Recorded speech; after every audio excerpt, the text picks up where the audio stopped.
Assalamualaikum warahmatullahi wabarakatuh. Perkenalkan, nama saya Nur Hikmah dari kelompok 4 yang akan membahas tentang relasi kabur dan komposisi relasi kabur. Dengan materi pertama yaitu relasi kabur, materi kedua komposisi relasi kabur yang akan dibahas oleh teman saya Nur Saindah, dan yang ketiga sifat-sifat relasi kabur yang akan dibahas oleh Arlia. Baiklah, untuk materi pertama yaitu relasi kabur. Definisi relasi kabur dapat dinyatakan sebagai berikut. Suatu relasi kabur binar merupakan suatu himpunan kabur yang didefinisikan dengan hasil kali kartesius dari dua himpunan tegas. Relasi binar pada suatu hasil kali kartesius terbatas biasanya dinyatakan pada suatu matriks relasi kabur, di mana matriks relasi kabur tersebut merupakan elemen-elemen nilai keanggotaan dari pasangan yang sesuai dengan relasi kabur.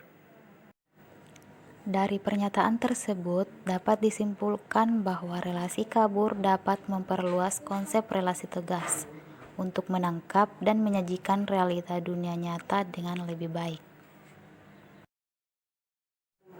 Ada beberapa cara untuk menyatakan relasi kabur. Di antaranya, yang pertama adalah diskrit, kedua diagram panah, yang ketiga matriks relasi, dan yang terakhir adalah graf berarah. Kemudian dapat dilihat pada contoh berikut.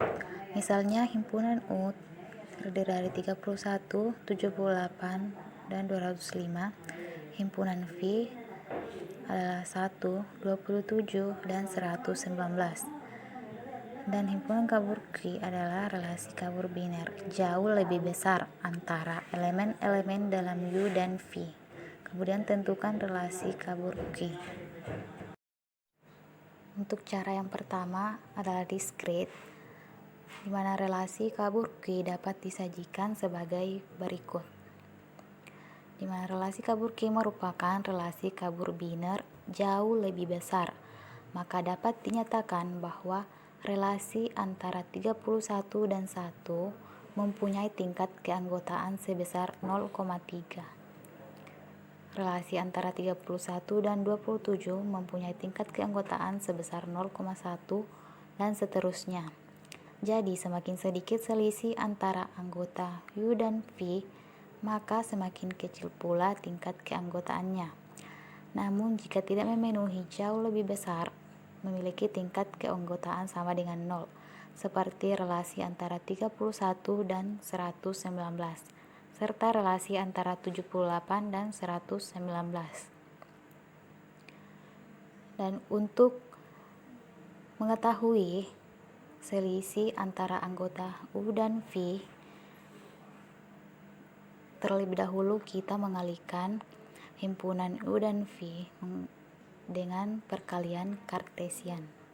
Kemudian dari hasil perkalian tersebut kita dapat melihat selisih antara anggota U dan V. Untuk cara yang kedua dengan diagram panah dapat dinyatakan sebagai berikut. Untuk cara menyatakan relasi kabur yang ketiga dengan matriks relasi dapat dinyatakan sebagai berikut.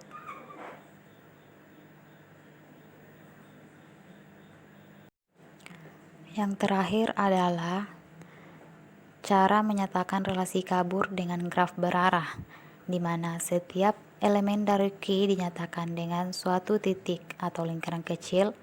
Relasi antara dua elemen dari Q dinyatakan dengan suatu ruas garis berarah atau anak panah yang menghubungkan kedua titik yang mewakili dua elemen tersebut, di mana relasi antara suatu elemen dengan dirinya sendiri dinyatakan dengan suatu gelang dari dan ke titik yang mewakili elemen itu, dan derajat relasinya dituliskan pada anak panah yang bersangkutan. Kemudian untuk operasi pada relasi kabur biner dapat dinyatakan dengan definisi berikut. Dari definisi tersebut diperoleh bahwa inverse dari relasi kabur R terus di inverse itu sama dengan R untuk setiap relasi kabur R. Kemudian definisi 5.c, jika relasi kabur R dinyatakan dengan sebuah matriks, maka matriks inverse relasi kabur R dinyatakan dengan mengubah baris menjadi kolom pada matriks. Kemudian hasil kali matriks ini disebut dengan transport dari matriks relasi kabur R. Dapat dilihat pada contoh berikut. Diketahui matriks relasi kabur R sebagai berikut. Maka untuk menyatakan transport matriks dari R itu dengan mengubah baris menjadi kolom pada matriks. Maka transport matriks dari R dapat ditulis sebagai berikut.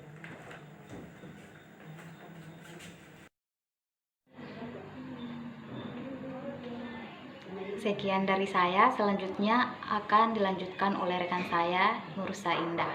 Terima kasih. Komposisi relasi kabur. Misalnya, untuk P, U dan V, dan untuk Q, V dan W merupakan dua relasi tegas biner yang merupakan bagian dari himpunan utama V. Komposisi P dan Q dinotasikan dengan P.Q sebagai suatu relasi U dikali W dengan X, Z elemen P.Q. Jika dan hanya jika ada setidaknya satu elemen Y elemen V dengan X, Y elemen P dan Y, Z elemen Q. Dengan menggunakan pernyataan relasi fungsi keanggotaan, definisi yang sama untuk komposisi dapat dinyatakan pada lemma berikut. Untuk lemma 5.a bisa dilihat dari gambar tersebut.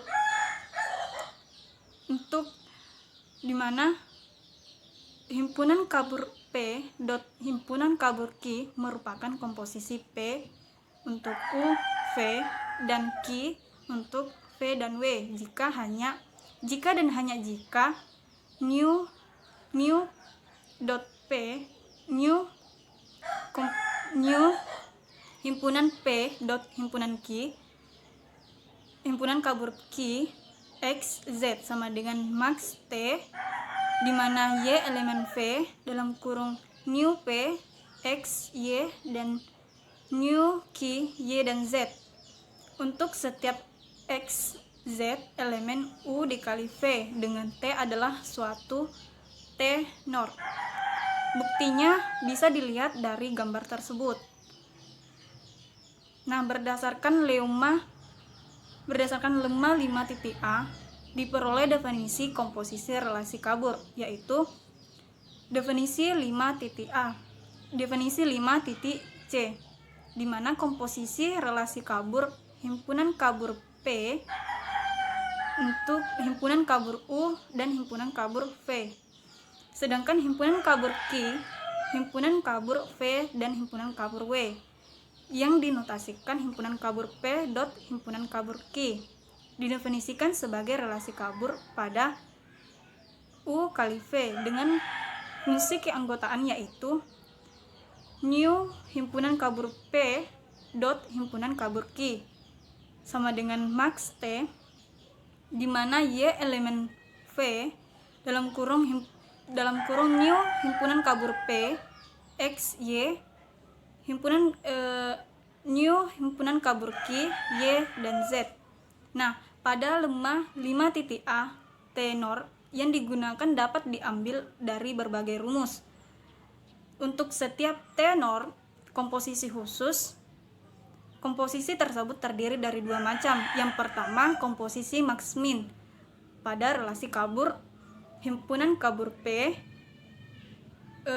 untuk himpunan kabur U dan himpunan kabur V, dan himpunan kabur Q, di mana himpunan kabur V dan himpunan kabur W, di mana himpunan kabur P dot himpunan Q pada U dikali W yang didefinisikan dengan fungsi keanggotaan. Bisa dilihat dari gambar tersebut. Begitupun dengan yang kedua, yaitu komposisi max min produce pada relasi kabur himpunan kabur P untuk himpunan kabur U, himpunan kabur V, dan himpunan kabur Q, himpunan kabur V, dan himpunan kabur W, di mana himpunan kabur P dot himpunan kabur Q pada U dikali W yang didefinisikan dengan fungsi keanggotanya bisa dilihat dari gambar tersebut. Untuk contoh 5.4, misalkan U, V, dan W adalah himpunan nama kota. Bisa dilihat dari gambar tersebut, di mana U sama dengan San Francisco, Hong Kong, Tokyo, V sama dengan Boston dan Hong Kong, W sama dengan New York City dan Beijing. Nah, misalkan himpunan kabur P untuk U dan V menunjukkan relasi kabur sangat jauh yang dinyatakan pada tabel berikut. Bisa dilihat dari gambar tersebut. Begitupun dengan himpunan kabur Q, di mana V dan W menunjukkan relasi kabur sangat dekat yang dinyatakan pada tabel berikut. Tentukan relasi kabur himpunan kabur P dot himpunan kabur Q pada U kali W dengan komposisi max min dengan max produce.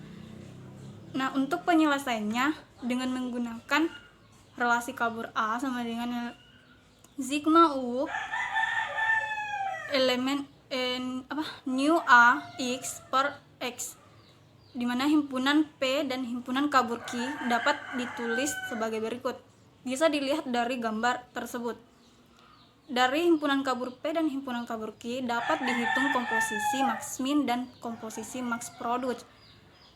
Sebelum menghitung komposisi tersebut terlebih dahulu notasikan U dikali W, di mana sehingga diperoleh SV NY, SV Beijing, HK NY, HK Beijing, Tokyo NY, dan Tokyo Beijing. Nah, untuk komposisi max min dari U kali V bisa dilihat dari gambar tersebut. Maka himpunan kabur P dot himpunan kabur Q, di mana 0,285 per SF NY ditambah 0,81 SF Beijing tambah 0,95 per HK NY ditambah 0,1 per HK Beijing ditambah 0,9025 Tokyo NY ditambah 0,095 per Tokyo Beijing. Nah, komposisi max min dan max product dapat dinyatakan menjadi relasi matriks. Dengan catatan yang pertama, untuk komposisi max minnya itu dikerjakan seperti komputasi perkalian matriks, di mana operasi perkalian diganti operasi min dan operasi penjumlahannya diganti dengan operasi max. Nah, contoh itu bisa dinyatakan menjadi relasi matriks seperti di gambar berikut.